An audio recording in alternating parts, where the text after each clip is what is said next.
Hello, नमस्कार, welcome to रूबरू with अनु.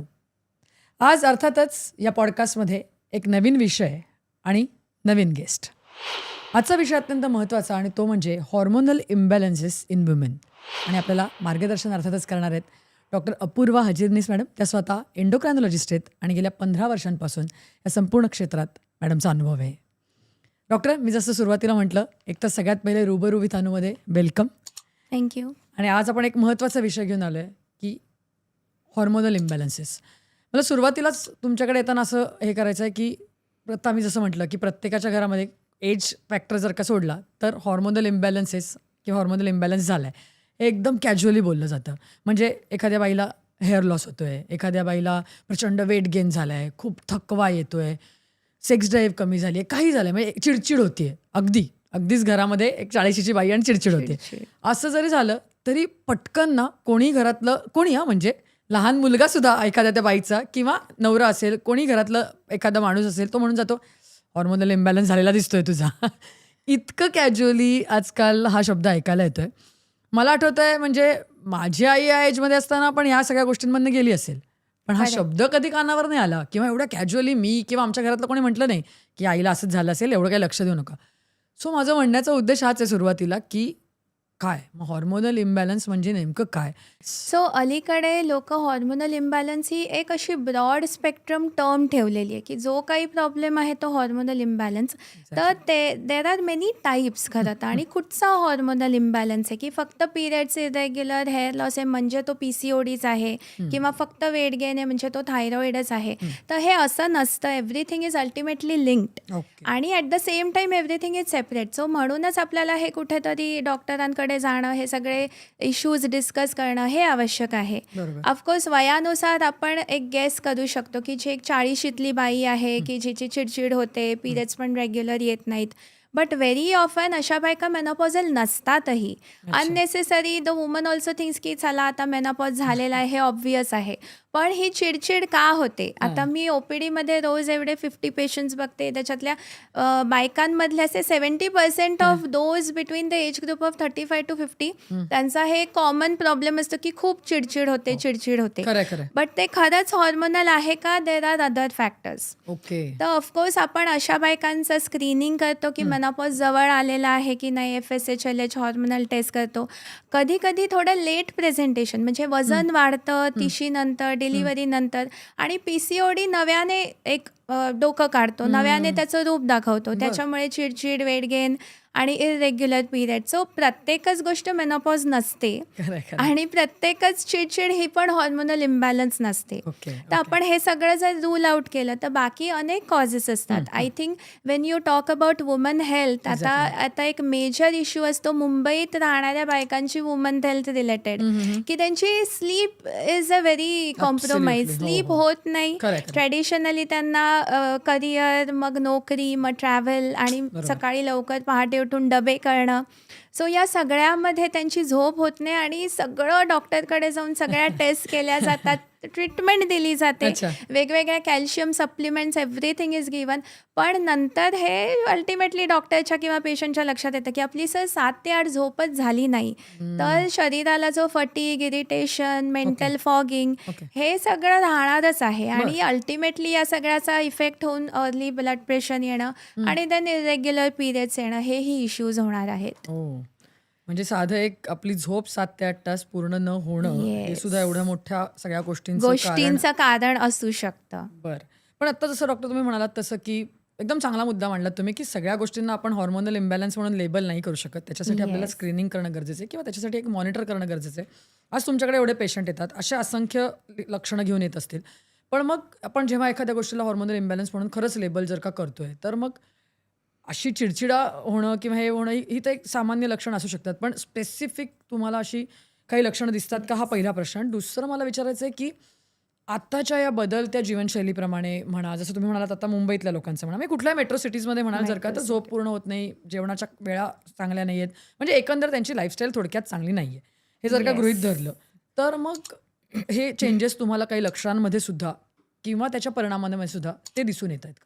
सो हे लाईफस्टाईल जे चेंजेस आहेत, स्ट्रेस, सिडेंटरी आणि फूड हॅबिट, त्याच्यामुळे cornerstone is always weight gain, की वजन ओके. कुठेतरी वाढलेलं ओके. असतं. ओके. आणि वजन वाढलं की एक थोडं जेनेटिक ज्यांना टेंडन्सी आहे की पीसीओडीची, मग तो मी म्हटलं तसं पीसीओडी फ्लेअर अप होतं. मग ती ॲडोलसंट मुलगी पण असू शकते, पीसीओडी येऊ शकतं. ओके. आणि ती अराउंड आफ्टर 30-35 इवन पेरीमेनॉपॉझल सुद्धा असू शकते. बरं. सो वेट गेनमुळे अजूनच प्रॉब्लेम्स होतात. इन्सुलिन रेझिस्टन्स होतो, हंगर पँग्स येतात, भुकेचे इश्यूज येतात आणि ते एक विशियस सायकलमध्ये पेशंट जातो की ऑलरेडी ओबेसिटी आहे, सिडेंटरी आहे, वजन वाढतंय, पिरियड्स इरेग्युलर आहे, या सगळ्यामुळे चिडचिड अजून वाढते.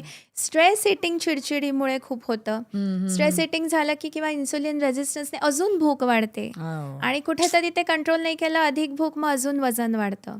एकदा वजन वाढलं की जे थोडेफार ॲक्टिव्ह असणाऱ्या बायका असतात, they tend to be more sedentary, कारण की मग ते तेवढं ॲक्टिव्हिटी होत नाही, शरीर हलत नाही, एक्सरसाइज होत नाही, एक्सक्युजेस मिळत जातात खरंय. To not to do exercise. आणि ओबेसिटी होते. आता ओबेसिटीने हॉर्मोनल इम्बॅलन्स कसा होतो? तर एक खूप मोठं मिथ आहे की हॉर्मोनल इम्बॅलन्स झाला किंवा पिरियड्स नाही आले 3 महिने की मग वजन वाढतं, पोट वाढतं. ॲक्च्युअली हे उलटं उलटं आहे. आहे. वेट वाढलं, सेंट्रल ओबेसिटी झाली ओके, ओके. की इन्सुलिन रेझिस्टन्स होतो, पीसीओडी चे जास्त you can say flare up होतो किंवा जास्त सिव्हिअर होतो आणि मग पिरियड्स जे 1.5 महिन्याने येत असतात ते एकदमच इरेग्युलर होतात, बंद होतात. बरं. सो हे मिथ पण ॲड्रेस करणं आवश्यक आहे आणि treatment is ultimately weight loss plus PCOD आपण जे मेडिसिन्स देतो. सो पेशंटला असं कुठेतरी वाटतं पिरियड्स नाही आले, चला गायनाकडे, एंडोक्रायनॉलॉजिस्टकडे जा, एक आपल्याला हॉर्मोनल पिल्स देतील आणि 3 महिने ते खाल्ल्या की झालं. सो एक आपण लक्षात घेणं अलीकडच्या मुलींनी आवश्यक आहे Yes, की yes. PCOD is like a lifestyle disease. Okay. तो असा फ्लू किंवा न्यूमोनिया सारखा एक 1 वीक 3 मंथ्स कोर्सने नाही जात. बरोबर. तुमचा कधीही तुमचं वेट गेन होत राहिलं, तुम्ही एकदमच सिडेंटरी झालात, आउट गोईंग पार्टीज, हे सगळे लाईफमध्ये चेंजेस होतच असतात. स्ट्रेस येतो, झोप नाही होत. Even I am talking about young girls किंवा अर्ली 20s मधले who are running after their career Yes. आणि खूप टाईम मॅनेजमेंटचा इश्यू. सो ह्या सगळ्या गोष्टींमध्ये त्यांचे जरी 3 महिने 6 महिने पिरियड्स आपण रेग्युलर केले विथ थेरपीज, तरी ते परत इरेग्युलर होणार आहेत. सो कुठेतरी एकदम अंडरलाईंग लाईफस्टाईल मॉडिफिकेशन जे म्हणतो, again lifestyle modification is very loosely use. त्याच्यावर तर मी येणारच आहे. लाईफस्टाईल मॉडिफिकेशन हा खूप मोठा शब्द आणि खूप ट्रेंडिंग शब्द आहे. ट्रेंडिंग शब्द त्याच्यावर तर मी आहे. येणारच आहे. पण तुम्ही म्हणताय तसं की म्हणजे हा एक अंडरलाईंग कॉज जर का असेल तर त्याला त्या रूट कॉज पासून ट्रीट करणं गरजेचं आहे. Correct, म्हणजे तुम्ही correct. जसं म्हणताय की 3-6 महिन्याच्या फक्त मेडिकेशननी होणार नाहीये त्या गोष्टी Exactly, चेंज. पण exactly. जसं आता मी म्हटलं की त्या शब्दावरती मी येणार आहे. कारण काय होतं, जसं तुम्ही मगाशी म्हणालात की ज्या बायका ऍक्टिव्ह असतात, थोडंफार जी ऍक्टिव्हिटी करत असतात, बऱ्याच वेळेला असं पण होतं, म्हणजे मी अशी उदाहरणं पाहिली आहेत की अचानक वजन वाढतंय आणि मग वजन वाढतंय म्हणून प्रचंड एक्सरसाइज करायला सुरुवात करायची. म्हणजे मग 2-2, 3-3, 4-4 तास जिमलाच जायचं. मग Correct. योगा असेल, आजकाल पिलाटेज आहेत, म्हणजे असंख्य गोष्टी आहेत आजकाल असंख्य आलेल्या, गोष्टी. मार्केट त्याचं आहेच. त्यामुळे आणि मग कुठेतरी ना त्याच्यामध्येच त्या वाहून घेतात की नाही वजन कमी झालं पाहिजे म्हणून फक्त फिजिकल ॲक्टिव्हिटी, आणि it ends up with any kind of injury also.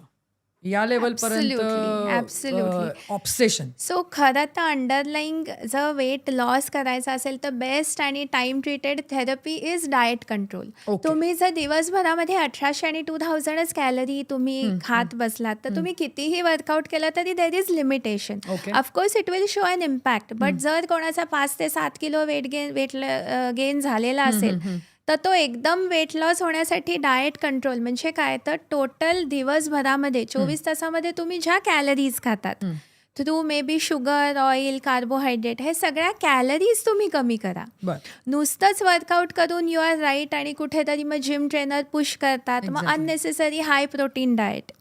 High protein म्हणजे they tend to take too much high protein, 2 to 3 grams per kg. म्हणजे एक 70 kgची व्यक्ती आय हॅव इवन सीन की 250 grams ऑफ प्रोटीन कन्झ्युम करते आहे आणि मग त्याचे इश्यूज वेगळेच आहेत. सो तुमच्या लिव्हरवरती प्रेशर पडू शकतं, तुमचं युरिक ॲसिड वाढू शकतं. ओके. आणि हे जे जिम ट्रेनर्स समटाईम्स हे पुश यू, त्याच्यामुळे यू आर ॲब्सोल्युटली राईट की जॉईंट लिगामेंट इंजुरीज Exactly, होतात exactly. आणि त्यातून रिकवर होताना जी बेड रेस्ट दिली जाते त्याने त्याच्यात परत- अगेन फ्लेअर अप होऊन sudden further weight weight gain gain होतो. होतं. Right. So everything has to be in moderation आणि इन अ करेक्ट वे. म्हणजे तुम्ही एक्सरसाइज करा.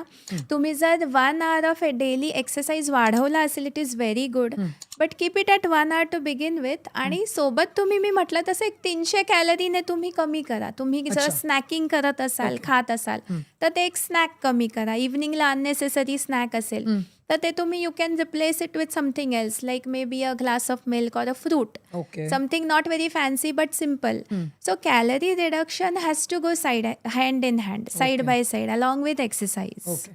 सो फक्त एकाच गोष्टीवर फोकस करून चालणार नाही असं Yes. तुमचं म्हणणं किंवा दुसरा एक्स्ट्रीम पण असतो. लोक people go on extreme diet.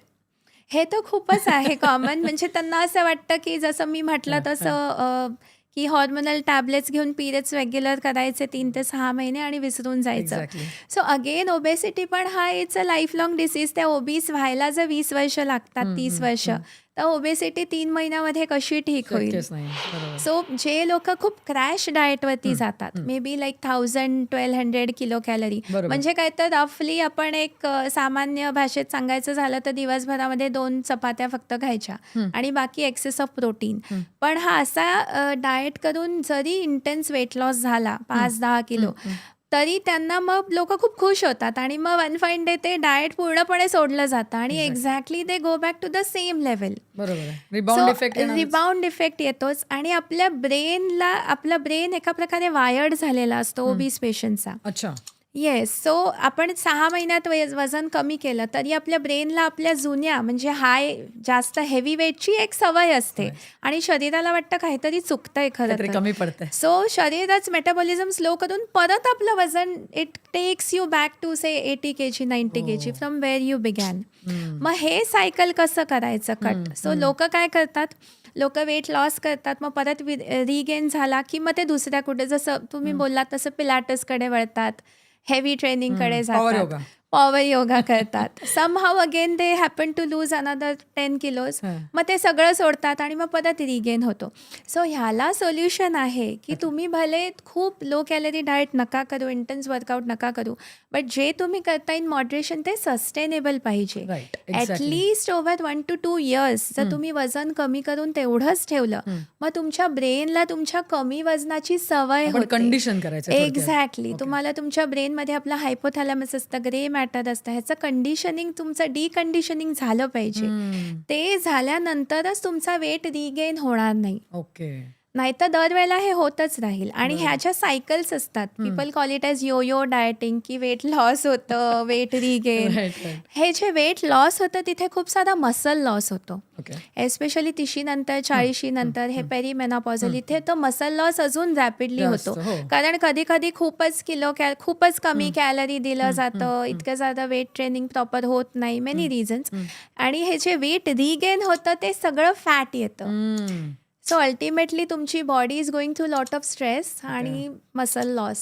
Okay. म्हणून हे नाही होता कामा. नाही, अगदी बरोबर आहे. आणि जसं आता आपण म्हणतोय की डाएटचा तुम्ही विषय जसा काढला, मला त्याच्यावरती यायचंच होतं की क्रॅश डाएट तुम्ही आता म्हटलात, पण आजकाल जर का बघितलं तर आता विगन असेल, कीटो असेल, डिटॉक्स आहे, म्हणजे there are an number of names you can see. आणि मग ते लोक ब्लाइंडली फॉलो करतात. अनफॉर्च्युनेटली इंटरनेटवरती किंवा अशा अनेक ठिकाणी एक्सपोजर असं आहे की तिथे तुम्हाला त्यातलं सायंटिफिक नॉलेज किती असतं माहिती नाही. इट्स जस्ट की तिथे आहे, आपल्याला ते दिसतं आहे आणि we just go through it आणि आपण ते ब्लाइंडली फॉलो करायला सुरुवात करतो. सो मला तुम्हाला तेच विचारायचं आहे की हे किती डेंजरस असू शकतं की असं क्रॅश डाएट करणं किंवा कुठल्याही मेडिकल अटेन्शन शिवाय, कुठल्याही डॉक्टरच्या सल्ल्या व्यतिरिक्त तुम्ही स्वतःच कुठेतरी जाऊन हे ठीक वाटतं डाएट आपण फॉलो करून बघूया, हे किती डेंजरस असू शकतं डॉक्टर? कारण तुम्ही कॅलरीजचा पण विषय काढला आणि आजकाल कॅलरी डेफिसिट करणं हे फॅड झालंय. म्हणून तुम्हाला विचारायचं आहे आणि मला हे प्रेक्षकांना पण सांगायचं कारण हे किती डेंजरस असू शकतं. सो आता आपण ऍक्च्युली सगळ्यात डेंजरस पासूनच सुरुवात करूया. जे कीटो डाएट आहे. आणि आता तरी थोडंसं कमी आहे. मधल्या काळामध्ये कीटोचं खूपच फॅड आलेलं होतं. खरं तर लोकांना ते चीज आणि बटर आणि नॉनव्हेज खायला मिळत होतं. त्याच्या अगेन्स्ट पण आलंय, लगेच विगन पण आलंय सगळं. सो कीटो एवढं फेमस होण्याचं कारण त्याचा इफेक्ट पेक्षाही लोकांना जे आवडतं ते खाऊ शकत होतं. एक्झॅक्टली. बट हे keto diet actually proper keto diet follow केलं तर कीटोन बॉडीचं प्रोडक्शन खूप जास्त प्रमाणात वाढू शकतं. बरं. खरं तर जे कीटो डाएट करतात त्यांना 3 to 6 मंथली रक्ताची चाचणी, इवन युरिनची चाचणी, की त्याच्यामध्ये कीटोन्सचं किती प्रमाण आहे. बरं. थोडंफार वाढतं पण ते प्रमाणाबाहेर गेलं तर अगदी अनकॉन्शियसनेस कोमा इथपर्यंत जाऊ शकतात. आणि इनफॅक्ट अनकॉन्शियसनेस हे खूप सारे कॉमन आले पण होते. इनफॅक्ट लोक ॲडमिट होत होते कीटो डाएट घेऊन बापरे. With ketosis. Oh, yes. Okay. So in fact डायटिशियनने सुद्धा there are very specific dieticians की जे खरंच प्रिस्क्राईब करू शकतात प्रॉपर कीटो डाएट. कारण त्याला खूप साऱ्या ब्लड टेस्ट मॉनिटरिंग ऑनगोईंग लागतं. So keto is a good thing कोणासाठी ज्यांचं कार्बोहायड्रेट मेटाबॉलिझममध्येच काही दोष आहेत आणि low calorie high protein basic Atkins diet किंवा त्याचं काम नाही होते, इट इज नॉट वर्किंग, तिथे under guidance of a proper keto nutritionist अशा कंडिशन्समध्ये ते केलं तर ठीक आहे. Again duration has to be minimum, not above 6 months, not like long term. So त्याचा एक मेंटेनन्स लॉंग टर्मचा सुद्धा आपल्याला विचार करायला लागेल की कीटो नंतर काय patient follow. So on his own करण्याजोगी तर कीटो ही अजिबातच गोष्ट नाहीये. ओके. नाही म्हणूनच मी तुम्हाला हा प्रश्न विचारला. आत्ता तुम्ही जे मुद्दे मांडलेत, जेव्हा आपण इंटरनेट किंवा कुठे अशा साईट्सवरनं हे डाएट उचलून घेतो आणि आत्मसात करतो, तेव्हा या सगळ्याचे साईड इफेक्ट्स आहेत ना, ते कुठेच मेन्शन केलेले नसतातच कारण त्यांना माहीतच नसतात. एक्झॅक्टली. सो मग आता एक सिम्पल गोष्ट आहे जे apple cider vinegar which is very commonly use. हो हो. तर त्याचा तर मारा माझ्याकडे चाललाय. On an average I can tell you daily 1 patient येऊन मला सांगतो कि मैं 2 महीने से डेली ले रहा हूँ, मेरा जरा सा भी वेट लॉस नहीं हुआ. खरंय. So basically patients need to understand की आपण नुसतं एखादी गोष्ट खाऊन, मग ते ग्रीन टी असू दे, ॲपल सायडर विनेगर असू दे, नुसतं हे करून आपण जर असेच बसून राहिलो सिडेंटरी आणि तेच खात राहिलो आपलं झोमॅटो स्विगी आणि केक्स पेस्ट्रीज, तर आपला वेट लॉस नाही होणार आहे. आणि टॉकिंग अबाउट साईड इफेक्ट, आता हे ॲपल सायडर विनेगर ACV असा एकदम स्टायलिश शॉर्ट फॉर्म केला जातो. त्याने खूप ॲसिडिटी, हार्टबर्न होणं हे घेतलं जातं. अनेकदा अनेक साईट्सवरती असं सांगितलं जातं की ते तुम्ही एम्प्टी स्टमक घ्या. सो एम्प्टी स्टमक त्याने acidity to the extent of vomiting हे प्रॉब्लेम्स होणारच आहेत. अनेक थायरॉइडचे पेशंट्स ते ACV आणि थायरॉइडची टॅबलेट सोबत घेतात. त्यामुळे त्यांचं थायरॉइड वजन तर नाही कमी होत पण थायरॉइडची लेवल नक्की वाढू शकते. Because thyroid is one medicine, any acidic thing will destroy that medicine. So तुमच्या बेसिक सल्ला आणि डॉक्टरांचा न घेता हे गोष्टी करणं is very not good, not advisable. Green tea सुद्धा it's a very good thing की बाबा ते अँटीऑक्सिडंट्स आहेत, it is good for heart and it is good for skin. But फक्त ग्रीन टीवरती ग्रीन टी पिऊन काहीच तुम्हाला ना स्किन ना हार्ट ना वेटमध्ये फायदा होणार आहे. हो नाही, जसं मी आता म्हणते तसं ना की कारण बऱ्याच वेळेला शेवटी काय होतं ना, आजकाल जर का बघितलं तुम्ही तर इंडियन वुमन असा जर का विचार केला ना आज, तर ती ओबेसच आहे. म्हणजे अनफॉर्च्युनेटली इट्स अ फॅक्ट की असं खूप कमी वेळेला दिसतं की एकदम फिट आहेत आणि ॲक्च्युली फक्त दिसण्यासाठी फिट नाही, correct, otherwise also physically fit असणं वेगळं आणि मेटाबॉलिकली फिट असणं वेगळं. बरोबर. तर तसं नाही अनफॉर्च्युनेटली. त्याच्यामुळे ना कुठेतरी आपण वुमन हेल्थचा विचार करताना प्रत्येक वेळेला ती सायकल येऊन थांबते ना, ती ओबेसिटीवरतीच थांबते. आणि आता आपण ह्या सगळ्या ज्या गोष्टी म्हणतोय ना, त्या अनफॉर्च्युनेटली या बायका पण ना कुठेतरी वजन कमी करायचं आहे, ओबेसिटी कमी करायची आहे, म्हणूनच ह्या सगळ्या गोष्टींच्या मागे लागलेल्या असतात खरं सांगायचं तर. म्हणजे याच्याच पुढे जाऊन मला तुम्हाला विचारायचं आहे, माझे असंख्य ओळखीचे लोक आहेत, आम्ही इंटरमिटंट फास्टिंग करतोय. अरे पण इंटरमिटंट फास्टिंग सुद्धा तुम्ही डॉक्टरच्या सल्ल्याने करताय का? किंवा डॉक्टर तुम्हाला खोटं वाटेल, 3 दिवस ना लिक्विड डाएट केलं, 3 दिवस ना डिटॉक्स डाएट केलं, कसं? त्याचे साईड इफेक्ट्स काय? तुम्हाला त्यांनी कितपत फायदा होणार आहे ह्याचा विचार तुम्ही करताय, पण त्याच्याने तुम्हाला हार्म होऊ शकतो का ह्याचा विचार कोण करणार? आता आपण जेव्हा बघतोय, आता सेलिब्रिटी केस झाली आहे, तुम्ही बघितलं, अजूनही त्याचे रिझल्ट्स आउट झालेले नाहीयेत. पण स्टील आता या सगळ्या इंडस्ट्रीमध्ये सुद्धा किंवा त्यांना फॉलो करणारे आपली जनरेशन सुद्धा हेच बघते ना कुठेतरी की त्यांची वजन सडनली कमी झाली आहेत, अचानक ते सगळे बारीक दिसायला लागलेत. मग आपण पण काहीतरी केलं पाहिजे. मग ते लोक काय करतात तर फॅन्सी डाएट करतात. मग ते आपण पण करून बघितलं पाहिजे. हे कितपत ॲडवायझेबल आहे डॉक्टर, हे इंटरमिटंट फास्टिंग असेल? सो परत जेव्हा जे लिक्विड डाएट वरती जातात, again it is going to be 0 protein, त्याच्यामुळे मसल लॉस होऊ शकतो. जे डिटॉक्स आहे, डिटॉक्स मध्ये खरं तर काहीच विशेष नाही, it is only drinking an alkaline liquid. So ते तुम्ही घेऊ शकता, पण त्याला असं खूप मोठं फ्रेम करणं, डिटॉक्स डाएट आणि अनेक I think bottled over the counter bottles आहेत हो, हो, हो, हो. डिटॉक्सच्या. Detox. सो हे होममेड डिटॉक्स करणं, एक अल्कलाइनिटी देणं, आपल्या सिम्पल गोष्टी आहेत. एक जिंजर आहे, लेमन आहे, क्युकंबर आहे, काकडी, ह्याने पण तुम्ही करू शकता. का ऑन टॉप ऑफ एव्हरीथिंग त्या लोक मग ते consume more of this Preservative preservative असलेले. केमिकल्स असलेले बॉटल लिक्विड्स बरोबर, घेतात. बरोबर. अगेन ह्याचे प्रिझर्वेटिव्ह केमिकल घातलेले bottle liquids, there is no guarantee की किती सेफ आहे, बरोबर. कुठचे प्रिझर्वेटिव्ह कुठच्या लेवलचे आहेत आणि खरंच त्याच्यामध्ये किती डिटॉक्स आहे. सो हे this is definitely not advisable. Intermittent fasting लोकांना कळायला पाहिजे की आपल्याला काय सूट होतं. ओके. आता काही पेशंट्स असतात, एक मी बघितली होती, हाऊसवाईफच होती, 21 इयर ओल्ड. तिला भूकच लागत नव्हती, टोटली ओबीज, BMI 27. ती दिवसभरात ना एकदाच जेवायची.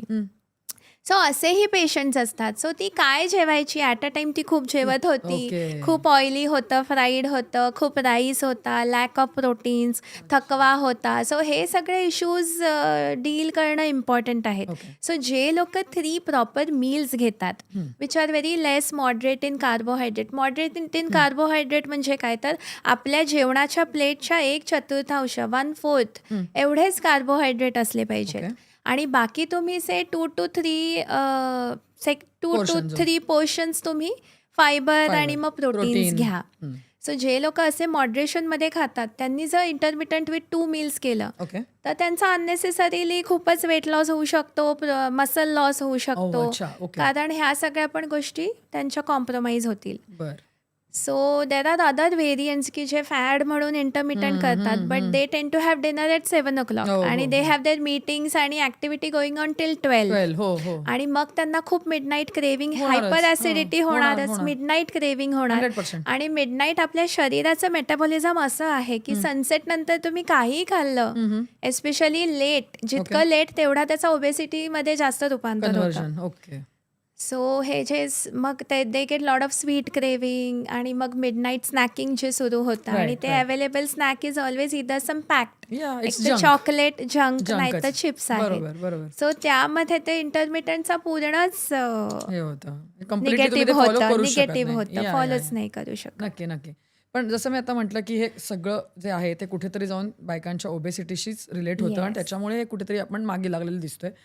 या सगळ्याच्या पलीकडे ना मॅम, हे आता थोडंसं मागेच राहायला लागलं की काय असं वाटेल इतपत आज मार्केटमध्ये ओझेम्पिक आलंय, मॉन्जेरो आलंय आणि मग लोकांना असं वाटतंय की बास आता हे घ्यायचं आणि सो ओझेम्पिक वरून Done. मला एक खूप इंटरेस्टिंग नक्की, नक्की. केस आठवली. माझ्याकडे एक हाऊसवाईफ आली who has just he was going through a divorce. Okay. So there was lot of stress Stress. eating. ज्या हजबंडचा एक्स्ट्रा मरायटल होता आणि तिचं इतकं स्ट्रेस इटिंग आणि स्वीट क्रेविंग झालं. So because of this stress she use to consume lot of pastries, cakes, Oh, laddoo oh, आणि oh. मग तिचं वेट त्या स्टेजला वाढलं. Oh. म्हणजे 100+ असं बापरे. Sudden 30 to 40 kg. आणि त्या क्षणी हे गुगल, इन्स्टा हे सगळं वाचून the only solution she could find for herself Ozempic? Was Ozempic. आणि she literally came to me asking की मला ओझेम्पिक देता का मॉन्जेरो देता, मला कुठचं देता तुम्ही. बापरे. सो दॅट म्हणजे खरंच असे पेशंट यायला लागले असे तुमच्याकडे? पेशंट्स ऑफकोर्स यायला लागलेले आहेत. They demand. They demand. आणि एक जर शॉर्ट कोणी ठेवला कुठच्याही डॉक्टरने, फिजिशियनने शॉर्ट कन्सल्टिंग टाईम, तर ऑफकोर्स हे प्रिस्क्रिप्शन लिहिलं पण जातं. But is this going to help this patient? तुमचं कितीही स्ट्रॉंग आणि इफेक्टिव्ह अँटी ओबेसिटी ड्रग असू दे, तिचा underlying problem is stress and stress eating. Wegovy पण आलाय मॅम आता. Wegovy same as Ozempic. So actually we are big fan of these drugs. का तर it has been very effective as anti-diabetic, ते Yes. Kidney heart पेशंट्सना. So आपल्याकडे safety definitely आहे. Okay. But just because एखादा drug safe आहे, of course त्याचा long term safety आपल्याला माहिती माहिती नाही. नाही. अलीकडे खूप जेन झीलाच हे घ्यायचं असतं, अर्ली 20sमध्ये त्यांना ओबेसिटीच्यासाठी ओझेम्पिक घ्यायचं हो. असतं. सो ही जी लोक जेव्हा ॲडल्ट्स होतील, एल्डरली होतील, हो. तेव्हा ओव्हर नेक्स्ट 30 years त्याची सेफ्टी काय आहे हे आपल्याला माहिती नाही आहे. जेव्हा हे ड्रग एका 50 year old डायबेटिकला दिलं जातं, तेव्हा ॲटलिस्ट आपल्याकडे 10 yearsचा डेटा आहे. वी आर शुअर की हे काही खूप हार्मफुल Okay, नाही आहे. okay. बट जेव्हा एक 20-22 year old 25 year old घेतो, तेव्हा त्याचे क्युम्युलेटिव्ह इफेक्ट्स आफ्टर 30 years काय असतील होईल वी डोंट नो. खरं तर नोबडी नोज. म्हणजे तेव्हा study only time will tell. Yes, कारण ही ड्रग्स एवढी नवीन आहेत मार्केटमध्ये. येस, त्यामुळे आपल्याला याचा आफ्टर इफेक्ट काय तो आता काही सांगता येत नाही. पण म्हणजे मला हे ऐकून आश्चर्य हो वाटलं की की अशी लोक आहेत. लोक आता येऊन डिमांड करायला लागलेत आणि तुम्हाला Yes, ऑप्शन दिला जातो की हे काय आहे आणि द आन्सर इज सो. अशा पण मग तुम्ही पेशंट्स काय म्हणता? म्हणजे माझा प्रश्न आहे, मी Yes. तुमच्याकडे असं विचारलं, तुम्ही नाही हे उत्तर देणं अपेक्षित आहे ना?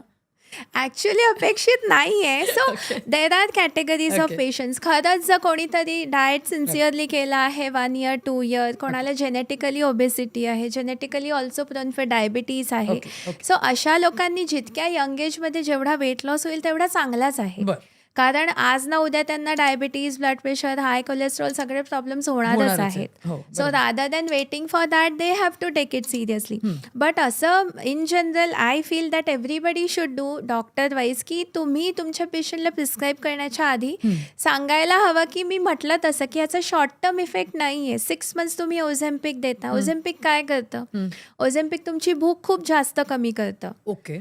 बट आफ्टर 6 months तुम्ही ते थांबवलं, भले तुमचा वेट लॉस होईल 10-15 kg, पण नंतर ती सगळी भूक परत येणार येणार आहे आहे. ना. आणि 6 महिन्याच्या व्यक्तीने जो फूडी आहे त्याने काही खाल्लेलं नाहीये तर ते क्रेविंग आणि सगळं खाणं डबल होणार आहे. बरोबर. So drug failure, in fact patient some of them ते ड्रग घेताना सुद्धा त्यांचा तो माइंडसेट नसतो की मला Okay, डाएट okay. कंट्रोल करायचं. बरोबर. आणि ते ओझेम्पिक पण इकडे घेतात आणि तिकडे जाऊन पाणीपुरी खातात, बरोबर. फ्राईड आयटम्स खातात आणि मग ओझेम्पिकचे साईड इफेक्ट्स दिसतात.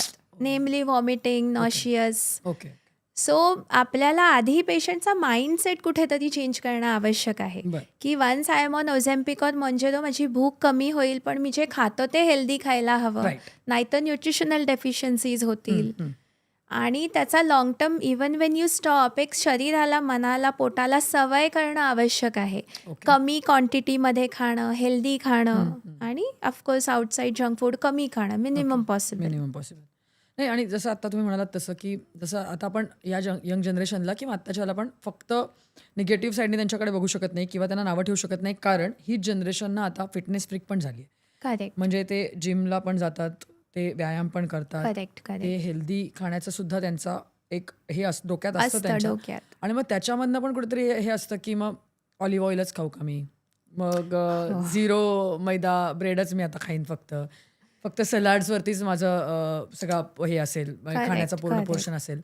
मग या सगळ्यामध्ये त्यांच्या एजला म्हणा किंवा त्यांच्या बॉडीला म्हणा जे रिक्वायर्ड न्यूट्रिशन आहे ते कुठेतरी कमी पडतं असं तुम्हाला दिसतं? असेही पेशंट येत असतील? असे तर खूपच येतात डेफिनेटली. कारण फॅड म्हणून लोक सॅलड खातात, बट दॅट सॅलडमध्ये आपलं जे बेसिक बीटरूट, टोमॅटो हे नसतं. फॅन्सी सॅलड आयटम्स सगळं, हो, असतात. हो. खरंच त्याच्यात किती व्हायटमिन्स, मिनरल्स आहेत वी डोंट नो, आणि प्रॉबेबली नाही आहेत. सो हे जे सॅलड फॅड म्हणून खाण्यापेक्षा आपल्या ज्या रुटीनच्या भाज्या आहेत त्यापासून बनवलेलं salad is always better, always more helpful. Then again ह्याच जेन्झीला सॅलडमध्ये पण मेयोनीज हवं असतं आणि दे Actually. फील की त्यांनी ऑलिव्ह ऑइल ॲड केलं म्हणजे इट इज सुपर Healthy झालं, हेल्दी. super healthy. पण त्याच्यामध्ये तुझे 2 tablespoon मेयोनीज मिक्स करतात टू मेक इट पॅलेटेबल. मग त्याचा इफेक्ट दिसत नाही आणि मग हे फ्रस्ट्रेट होऊन then they go back, come back to me and then they say की आता काही होत नाही, मला ओझेम्पिक द्या. सो तुम्ही खाता सॅलड ते कसं खाता हे इम्पॉर्टंट आहे. अनेक लोक ऑलिव्ह ऑइल बॉईल करतात किंवा त्याच्यामध्ये फ्राय करतात की ते एक मिसकन्सेप्शन असतं की ऑलिव्ह ऑइल इज हेल्दी. तर ॲक्च्युली ऑलिव्ह ऑइल तुम्ही 65 डिग्रीच्या वरती केलं आणि boiling is hardly definitely 100 degree, तर ते खरोखरच कार्सिनोजेनिक होऊ शकतं. It is that harmful. Okay. So हे तुम्ही basic- आता हा विषय काढला म्हणून तुम्हाला Yes. विचारणारच होते, कारण मध्यंतरच्या काळामध्ये पण असं हे आलं होतं की आता हे लोक जे शुगर फ्री वापरतात रेग्युलरली, त्यांना दुसरं वापरायचं नसतं, Correct, साखर बंद म्हणून शुगर फ्री वापरतात, पण त्याचे तर सायंटिफिक स्टडीज आलेले आहेत. सो एक्झॅक्टली शुगर फ्रीच्या स्टडीजनी सगळ्यांचीच खरं तर Exact- झोप उडवली. म्हणूनच. कारण ऑल ओव्हर द वर्ल्ड सगळे diabetologist, endocrinologist, we have said that sugar free is safe, हां. आणि we have actually use it for 20 to 30 years खरं हो. तर. आणि इतक्या लेट सुद्धा एखाद्या केमिकल विषयी असं कार्सिनोजेनिक आणि but it has happened. Exactly. So that is another eye opener, not just for patients किंवा people, even for doctors. Okay. But talking about typically about this sugar free, त्याचं quantity is important. So जी लोक 20 to 30 tablets और equivalent या क्वांटिटीमध्ये for several years घेतलं असेल तिथे तो कार्सिनोजेनिक इफेक्ट आहे. बर. हां, सो आय थिंक आपण असा मेसेज देऊ शकतो लोकांना, की कुठच्याही गोष्टीचा एक्सेस तर टाळायचाच बरं. आहे. हो. सो कुठेतरी शुगर क्रेव्हिंग कमी करायला तुम्ही चहा आणि कॉफीमध्ये may be 1 or 2 tablets per day if you use it is okay. हं. बट जो खूप यंग डायबेटिक आहे किंवा ज्यांना खरोखरच जेनेटिक ओबेसिटी आहे आणि तुम्हाला माहिती आहे की you have to go on less sugar, you should get use to sugar without sugar taste. नाही, नाही. सो मग इथे थोडंसं चेंजिंग थांबवते युअर तुम्हाला. हॅबिट्स. हो, हो. सेंद्रिय गुळाच्या चहाबद्दल काय मत आहे मग? हे पण आहे कारण हे आता. आहे. येस. साखरेचं नाही, मग गुळाचा चहा. सो मला सांगा, गूळ आणि साखर याचा सोर्स काय आहे? हां, म्हणून हे सांगायचंय मला की मला म्हणा, एका आईचीच ही 2 मुलं आहेत. एक्झॅक्टली. त्यामुळे साखर आणि गूळ फरक असूच शकत नाही. हो ना. मला वाटतं उलट क्वांटिटीमध्ये असतं. साखर थोडी क्वांटिटी घालून तो वेगळा थोडासा स्वीटनेस खरंय, देते खरंय. आणि गूळ थोडं जास्त जास्त घालायला क्वांटिटी. लागतो थोडा. So is it more harmful? It is possible. Right, so मला एक पेशंट आठवला की जो माझा एकदम रेग्युलर फॉलोअप होता. हां, हां. उत्तर प्रदेशचा होता. एकदम नॉर्मल शुगर 3-4 वर्ष. सडनली एकदम हाय HbA1c 10+, म्हणजे which is equivalent to sugar of 350-400. Okay, okay. आणि मी विचार केला, काय झालं, क्या दवा बंद कर दिया? नहीं मैडम, तो क्या कुछ आम खाए, मिठाई खाई? नहीं, बिलकुल भी नहीं, छुआ भी नहीं. म्हटलं असं काय झालं की एवढं सिव्हिअर? मग ठीक आहे, आय एम लाईक ठीक आहे, आता अभी ले लो insulin, I have no other option. He was in that condition. मग जाता जाता ही मेंशन्ड कि मैं रोज वो ऑर्गेनिक गुड़ गांव का बना हुआ, मैं रोज वो खाता भी था और रात में उसका गुड़ का पानी पीता था. Oh. So it is that dangerous. कारण गूळ आहे, तुमची रक्तातली साखर वाढणारच आहे. बापरे. There is no doubt about it. Exactly. And that gave me idea की असं पण आपल्याला खोदून खोदून विचारायला लागतं पेशंट्सना. नाही, तुम्हाला हे विचारायलाच लागेल, कारण काय होतं ना, अनफॉर्च्युनेटली बाहेर त्याचं ॲडव्हर्टायझिंग आणि मार्केटिंगच असं असतं की it is exactly. Healthy, it is healthy. पण ते खरंच हेल्दी उसाचा रस.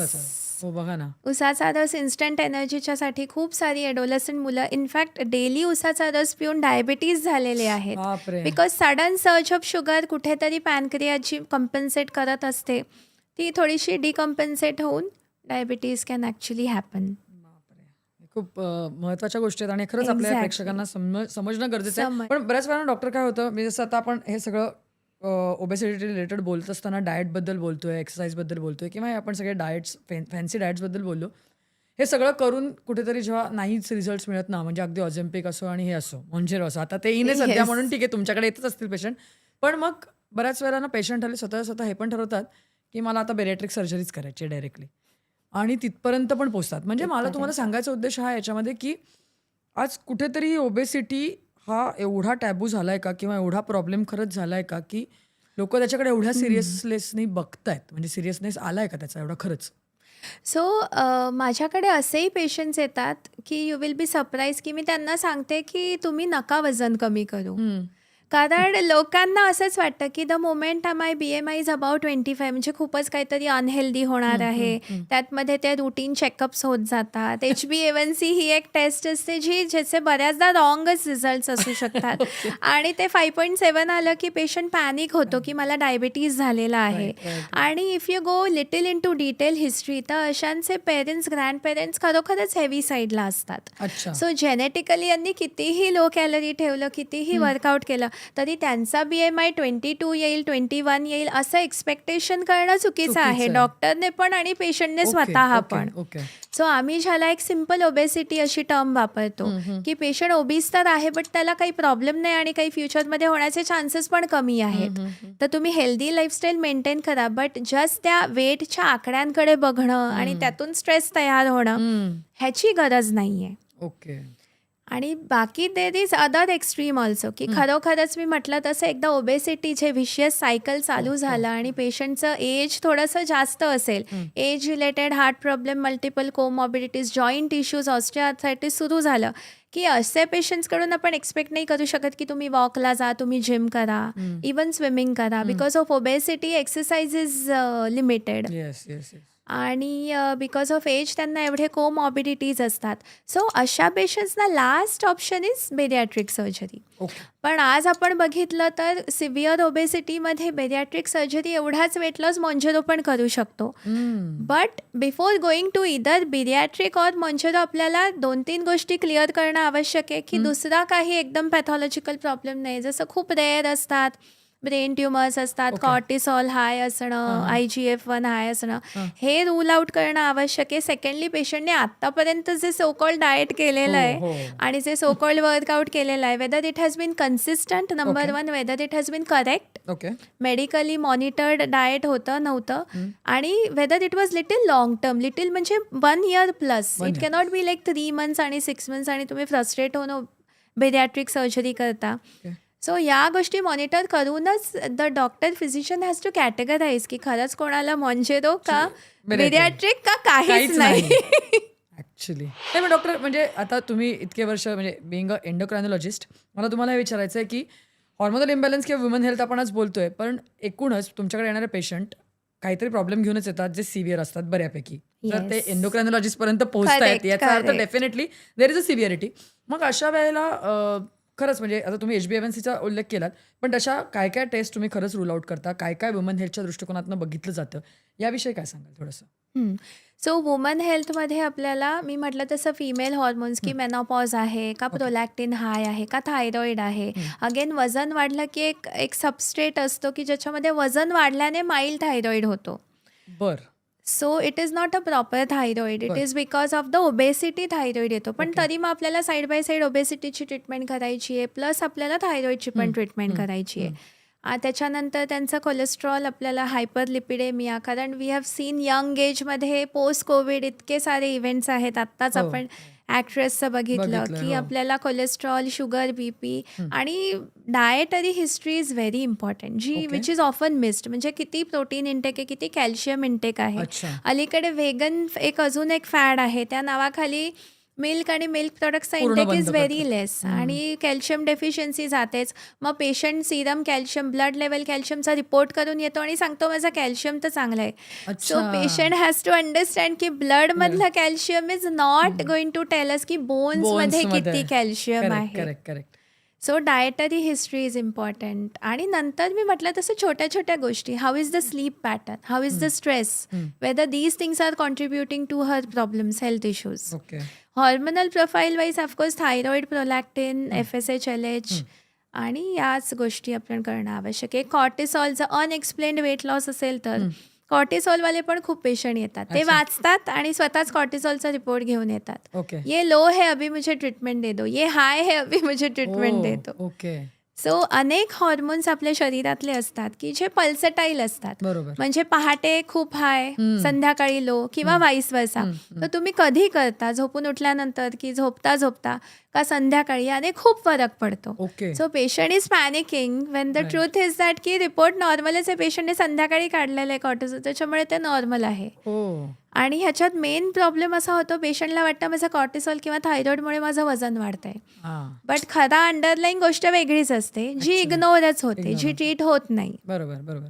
हे तुम्ही आता HbA1cशी रिलेटेड बोलताना इन्शुलिन रेझिस्टन्स बद्दल पण बोललात. येस. तर मग that is also related again with obesity and everything. म्हणजे परत ते पण एक विशियस सर्कल आहे. येस. मग असे जेव्हा पेशंट्स येतात तेव्हा तुमच्याकडे मग त्यांचा सगळा एक लाईन ऑफ ट्रीटमेंट किंवा हे ते सगळं कशा प्रकारे असू शकतं? कारण आज बायकांमध्ये हे प्रमाण खूप वाढलेलं दिसतंय. कारण डायबिटीस हा विषय मी या दृष्टिकोनातून घेते, बायकांच्या ह्याच्या दृष्टिकोनातून. कारण आज बायकांमध्ये याचं प्रमाण अनफॉर्च्युनेटली खूप वाढतंय because they are obese. Correct. म्हणून तर मग काय सांगाल? करेक्ट.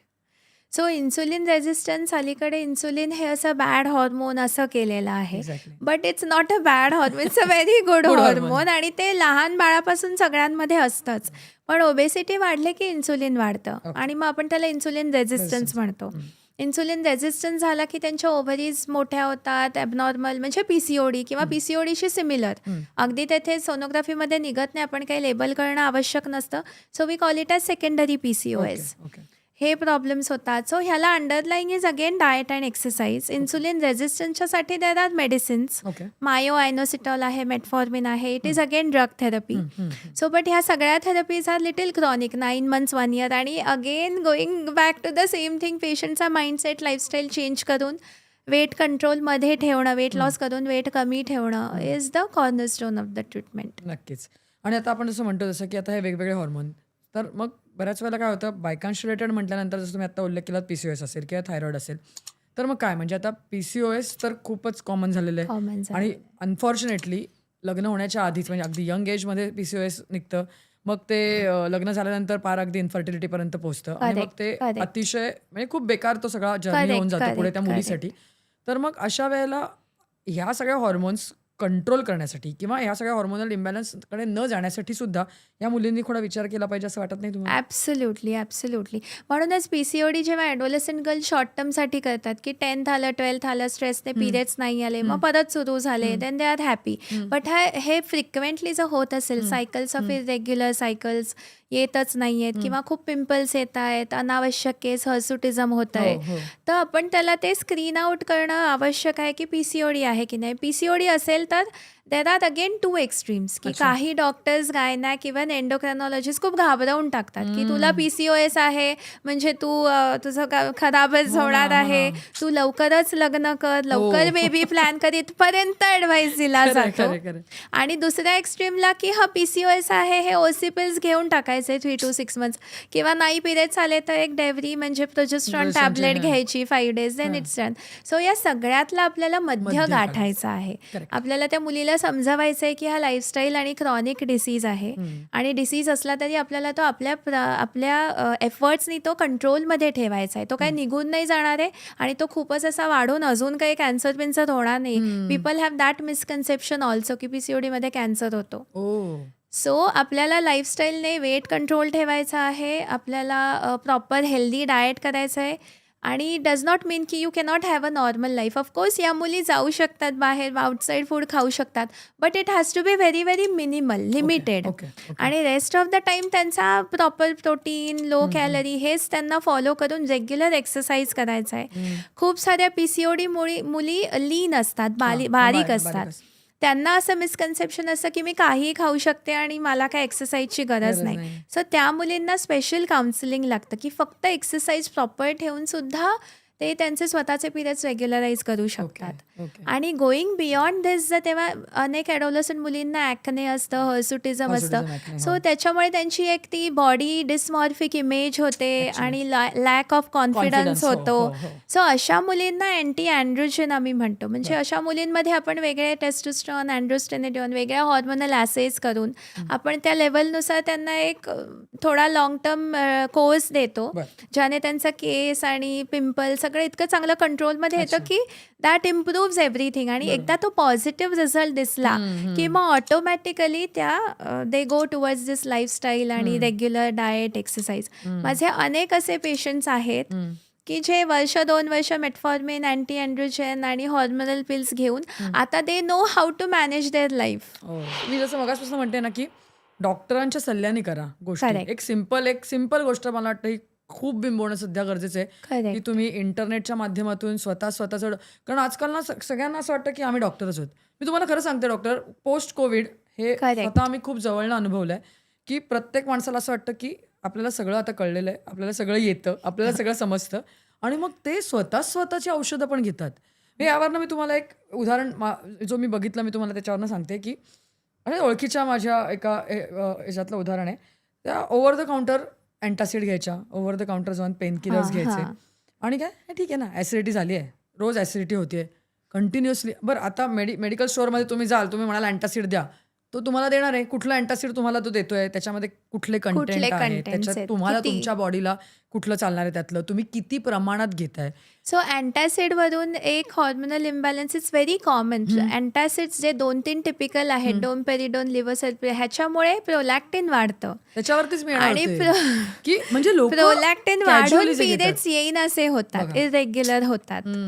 तेच मी तुम्हाला म्हणायचं होतं, ओव्हर द काउंटर तुम्ही जर का मेडिकेशन, सेल्फ मेडिकेशन करताय तर त्याचा पण इम्पॅक्ट या सगळ्या हॉर्मोन्सवरती होतो. येस. ओके. या गोष्टी सो प्रोलॅक्टिन आता एक नोन आहेच. असे अनेक केमिकल्स आहेत दॅट वी डोंट नो. आता आपण PCOD मुलींबद्दल बोलत होतो. They sometimes their ovaries are very sensitive. So त्या लोकांमध्ये हे ओव्हरऑल जे केमिकल्स असतात, जे ओव्हर द काउंटर ज्याची आपल्याला नावं, केमिकल कॉम्पोजिशन माहीत नाही, त्या ओव्हरीजवरती जास्त पटकन इम्पॅक्ट होतो. आणि मग ते start showing its dysfunction, periods येईनासे होणं, हे एक होतं.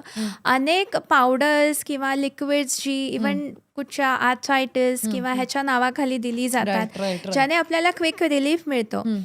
Frankly speaking, anything that gives you very quick relief, very high chances की त्याच्यामध्ये थोडं तरी स्टिरॉइड असू शकतं. मे बी जे बनवतात त्यांना माहीत नाही, कारण आपल्या नेचरमध्ये खूप साऱ्या अशा गोष्टी आहेत ज्या आपल्या शरीरामध्ये जाऊन स्टिरॉइडसारखं बिहेव करतात. And that can again cause more of hormonal imbalance. आपल्या शरीरातला नॅचरल कॉर्टिसॉल कमी होतं, तर अगेन वेट गेन होऊ शकतो. चेहरा गोल होणं, राऊंड होणं, मॅसिव्ह वेट गेन होणं. सो अशा नॉन स्पेसिफिक सिम्पटम्स आले आणि खरं तर कधी कधी टेस्टमध्ये काहीच कळत नाही. So frankly at the end we have to ask them की तुम्ही जे काही दुसरं घेत आहात ते पूर्णपणे बंद करा. And then we reassess all the hormones. म्हणजे हे पण किती गंभीर आहे, लक्षात घ्यायला पाहिजे ना. मला वाटतं की हे over the counter medicine it should be discouraged, should be stopped. Yes. म्हणून मी म्हणजे या पॉडकास्टमधनं किंवा या सगळ्या मेडिकल पॉडकास्टमधनं आपला उद्देश असा असतो की हे कुठेतरी अवेअरनेस आणणं गरजेचं आहे की डॉक्टर आहेत तुमच्या मदतीसाठी तिथे आहेत, ते यू शुड अप्रोच आणि त्यांना ठरवू द्या तुमची ट्रीटमेंट. एक्झॅक्टली. सगळ्यात महत्वाचं, कारण आजकाल तुम्हीच सगळं ठरवता, तुम्हीच लेबल करता. कित्येक वेळेला पेशंट मला तर वाटतं असं, डॉक्टर मला PCOS आहे असं सांगायला पण तुम्हाला येतच असतील सांगायला की मला आहे मी या टेस्ट केलेले आहेत, आता मला औषध द्या. एक्झॅक्टली. आणि हे नका देऊ. बघा म्हणजे काय, हेच कुठेतरी हे करायचंय, आपल्याला सांगायचंय की दिस इज नॉट राईट. आपल्याला हेच सांगायचंय. आपण जसं आता डॉक्टर PCOS बद्दल बोललो, तसं आता एक विमेन ऑर्गन किंवा विमेन हेल्थ मधला महत्वाचा भाग होतो तो म्हणजे थायरॉइड, जसं आपण बघाच टच करतोय. पण मग थायरॉइडचं पण जर का आज बघितलं ना तर प्रचंड प्रमाण वाढलंय मॅम. म्हणजे आमच्या आजूबाजूच्या विसिनिटीत सुद्धा बघितलं ना तरी एक 5-6 बायकांमधला विचार, मेरे को तो है थायरॉइड, आणि कॅज्युअली खूप घेतलं जातं. मेरे को तो है, मेरा तो गोली चालू आहे थायरॉइड का, असं इतकं. पण मला तुम्हाला हे विचारायचं आहे की खरंच थायरॉइड एवढ्या प्रमाणात वाढला आहे, एवढ्या बायकांना आहे की ह्या अननेसेसरी गोळ्या घेतात? सो अननेसेसरी ॲक्च्युली पण घेतल्या जातात. सो वाढलेला आहे पोस्ट कोविड, आपली ऑटो इम्युनिटी, इम्युन चेंजेस झालेले आहेत, ओव्हरऑल ऑटो इम्युन डिसीजेस वाढलेले आहेत. त्यामुळे जो हा टिपिकल ऑटो इम्युन थायरॉइड, ज्याला हशीमोटोज असं खूप हेवी नाव दिलं जातं, आणि त्याच्यामध्ये कॅन्सरपासून सगळ्या अर्थातच चुकीच्या गोष्टी देऊन लोक पॅनिक होऊन येतात, तो पण प्रकार वाढलेला आहे. बट जास्त कॉमन काय झालेलं आहे की रुटीन टेस्ट केल्या जातात. अगेन हे जे फिअर सायकोसिस आहे, मला काय झालं असेल का च्या नावाने खूप साऱ्या टेस्ट केल्या जातात. त्या इतक्या नंबरमध्ये केल्या जातात की त्या ह्याचे ॲसे इश्यूज येतात. ॲसे change, thyroid is one thing which is very sensitive. ॲसे इश्यूमुळे ते TSH थोडंसं वाढून येतं. थोडंसं वाढलं की हायपर झालेल्या लोकांना कुठची तरी एक 12.5ची चला अशी गोळी प्लॅसेबो सारखी सुरू केली जाते, आणि एकदा सुरू झाली की मग ते घेतली जाते कंटिन्युअसली.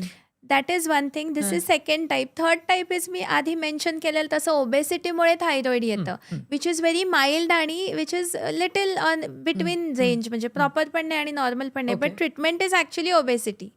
अशा पेशंट्सने एक 10 ते 15 किलो वेट लॉस केला की त्यांचं TSH ऑटोमॅटिकली नॉर्मल येतं.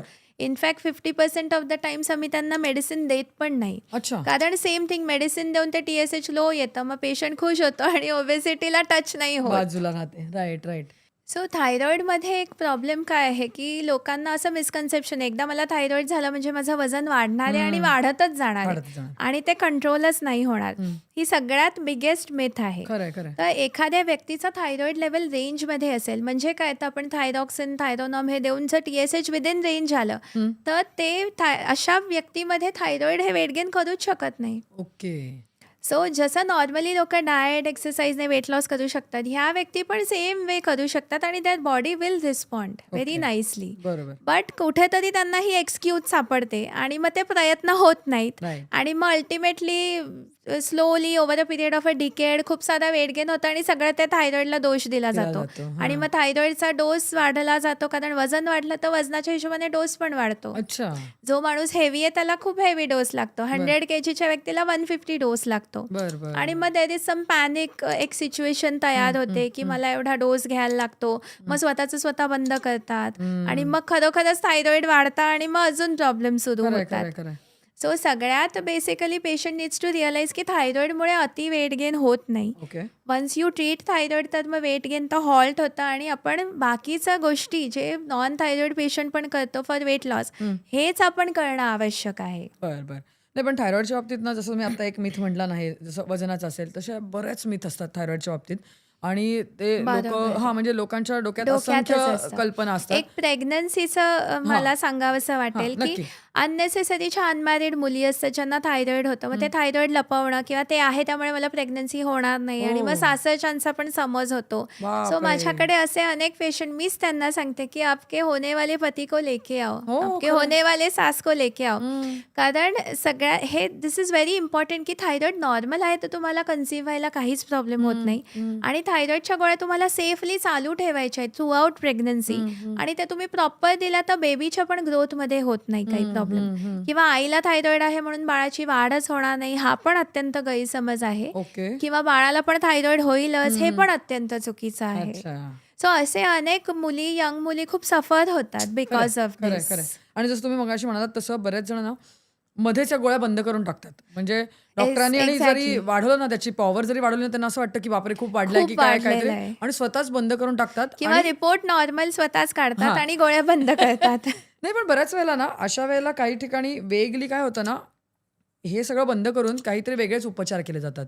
आणि करेक्ट. मग तिथे मग कुठेतरी परत प्रॉब्लेम होतो. आणि मग बऱ्याच वेळेला काय होतं, अरे हे थायरॉइड आहे ना, मग मला हे खाऊन चालणार नाही, मला ते खाऊन चालणार नाही.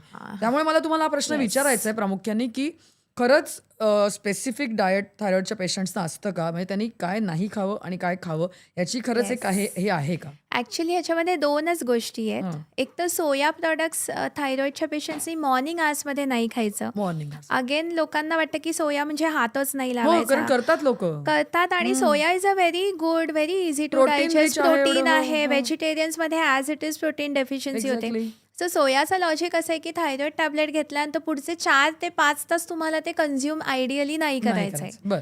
बट पुढचा सगळा second half of the day तुम्ही घेऊच शकता. शकता. ओके. आणि सेकंडली एक 2-3 भाज्या फक्त आहेत गॉयट्रोजेनस, की ओके. कॅबेज, कॉलीफ्लॉवर आणि ब्रोकोली. हो, हो. या पण तुम्ही खाऊ शकता, बट शिजवून खाव्यात. रॉ असेल तर त्याचा इफेक्ट दिसतो, थोडंफार TSH वाढू शकतं. ओके. आणि एक लिमिटेड खाव्यात, may be okay. Twice in a week, thrice in a week, not like daily. So हे कोणाला ॲप्लिकेबल आहे, की काही लोक cabbage as a part of again this fad diet, की कच्चा हो, कोबीज हो, रोज हो. खातोय सॅलडमध्ये. किलोभर, मग तिथे थायरॉइड वाढू किंवा शकतं. ब्रोकोली.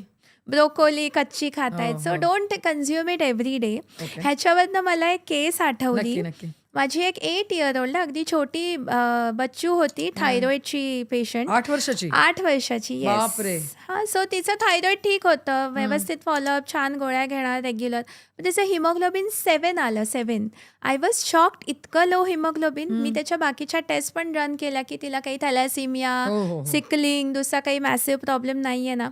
मग हिस्ट्रीमध्ये असं कळलं, की थायरॉइडमध्ये भाज्यांनी वाढतं थायरॉइड, म्हणून त्या अख्ख्या फॅमिलीने सगळ्या भाज्या खाणं सोडलं होतं मुलीला बापरे. थायरॉइड झाल्यापासून. लिटरली ते काय फक्त आमटी, भात, दही, चपाती खात होते. आणि इट वॉज डेफिनेटली, मी त्या पेशंटसाठी काहीही केलं नाही, फक्त तिचं हे डोक्यातलं खूळ पूर्णपणे बंद केलं आणि पेशंटचं हिमोग्लोबिन विदिन 3 months 10+ होऊन गेलं, simply with proper diet. So केवढे हे myths. जे मिथ्स आहेत, अनेक पेशंट्स मला येऊन सांगतात की थायरॉइड आहे. तर आता मला माहिती झालेलं आहे गुगल काय काय सांगतं. थायरॉइडमध्ये राईस हो, नाही खायचा, हो, दूध हो, नाही हो, घ्यायचं, हो. व्हीट नाही खायचं. हो. तर ह्याच्यात काहीच तथ्य नाही. या 2 आपण फॅक्टर्स बघितले, ते सोडून patient can eat everything. Okay. In fact थायरॉइडच्या पेशंट्समध्ये थोडासा ऑस्टिओपोरोसिसचा रिस्क असतं, म्हणजे bones can become weak. Okay. So आम्ही always we encourage this patients to have more of a calcium intake, बरं. की तुम्ही दूध, दुधाचे पदार्थ उलट कन्झ्युम करा, एग कन्झ्युम करा, ओके. Like that. म्हणजे जसं आपण म्हटलं जसं की खरंच या पेशंटमध्ये मिथ असतात. मिथ खूप असतात.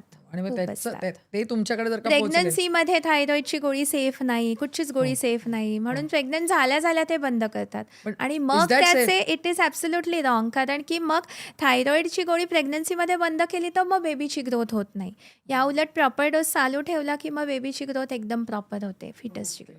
नाही, डॉक्टर जाता म्हणून मला तुम्हाला हाच प्रश्न म्हणजे याच्याशीच संबंधित विचारायचं आहे, की बायकांच्या एकूणच लाईफमध्ये पूर्ण कुठल्याही आपण वुमेन हेल्थबद्दल बोलतोय म्हणून, की एक हॉर्मोन बिघडला किंवा एक हॉर्मोनचा प्रॉब्लेम झाला, हां. तर इज इट नेसेसरी ऑर की किंवा हे कंपल्शन आहे की त्यांचे सगळे हॉर्मोन्स कुठेतरी बिघडतात आणि त्यांचं कम्प्लीट नाही. लाईफ कुठेतरी हॉल्ट होतं किंवा हे होतं. नाही, असं काहीच नाहीये. ॲक्च्युअली असं काहीच नाहीये. हॉर्मोनल इम्बॅलन्स आपण बायकांनाच का लेबल करतोय किंवा कशा प्रकारे करतोय तिथेच आज आपण कुठेतरी एंड करतोय. सो आता तुम्ही इतक्या केसेस तुमच्या जवळनं पाहता, रोज पेशंट येतात. आज एक एक वुमेन सेंट्रिक सगळ्या गोष्टी झालेल्या आहेत आणि त्या जर का तुमच्याकडे बघत असेल तर एक टेक होम मेसेज काय द्याल तुम्ही ॲज अ एंडोक्रायनॉलॉजिस्ट आणि आज एकूणच जर का हॉर्मोनल इम्बॅलन्स पाहिला तर पाहिला जाता तर. So take home message is healthy lifestyle Okay. जी तुम्ही 20 पासूनच सुरू करा. फ्रॉम युअर 20s तुम्हाला काही हेल्थ इश्यू असेल तर त्याला तुम्ही प्रॉपर जाऊन डिस्कस करा विथ गायनेकोलॉजिस्ट, एंडोक्रायनॉलॉजिस्ट, युअर फिजिशियन और even family doctor. Okay. Discuss करून त्याचं काय निघू शकतं त्यानुसार रिलेव्हंट ब्लड टेस्ट करून तुम्ही करा त्याची ट्रीटमेंट. आणि ह्याचे चिडचिड होणं, हेअर फॉल होणं या माइल्ड गोष्टींकडे नुसतं किंवा स्ट्रेस इटिंग होऊन कोणाचं वेट गेन होत आहे तर नुसतंच होत आहे तर होऊ दे असं इग्नोर नका करू. तुमचा अंडरलाईंग प्रॉब्लेम काय आहे तो स्वतःचा स्वतः फाइंड आउट करा आणि मग you seek medical help to rule out that problem or to treat that problem. नक्कीच. मला वाटतं खूप महत्त्वाचा आणि असा विषय होता जो जसं आपण म्हटलं असं ट्रेंडिंग विषय होता. कारण Trending. हॉर्मोनल इम्बॅलन्स हा शब्द जर का आज तुम्ही नुसतं हॉर्मोन टाकलं ना गुगलवरती तरी हॉर्मोनल इम्बॅलन्स आणि त्याचे खूप 1000 वेगळं. सर्चेस आज आपल्याला दिसतात आणि त्याच्यामुळेच आपण हा खरं तर विषय घेतला होता. आणि डॉक्टर मला वाटतं आपण बऱ्याचशा गोष्टींना त्याच्या हात घातला आहे आणि बऱ्याचशा Yes. गोष्टी एक्सप्लेन केलेल्या आहेत तुम्ही. त्यामुळे थँक्यू सो मच. रुबरुबी तानूमध्ये तुम्ही आलात आणि आपण हा एक महत्त्वाचा विषय डिस्कस केलास त्याबद्दल थँक्यू. थँक्यू. रुबरुबी तानूमध्ये या विषयासह आत्ता मी इथेच थांबतोय. तुम्ही मात्र अशाच इंटरेस्टिंग कंटेंटसाठी stay tune to elegant I media's YouTube channel. Thank you.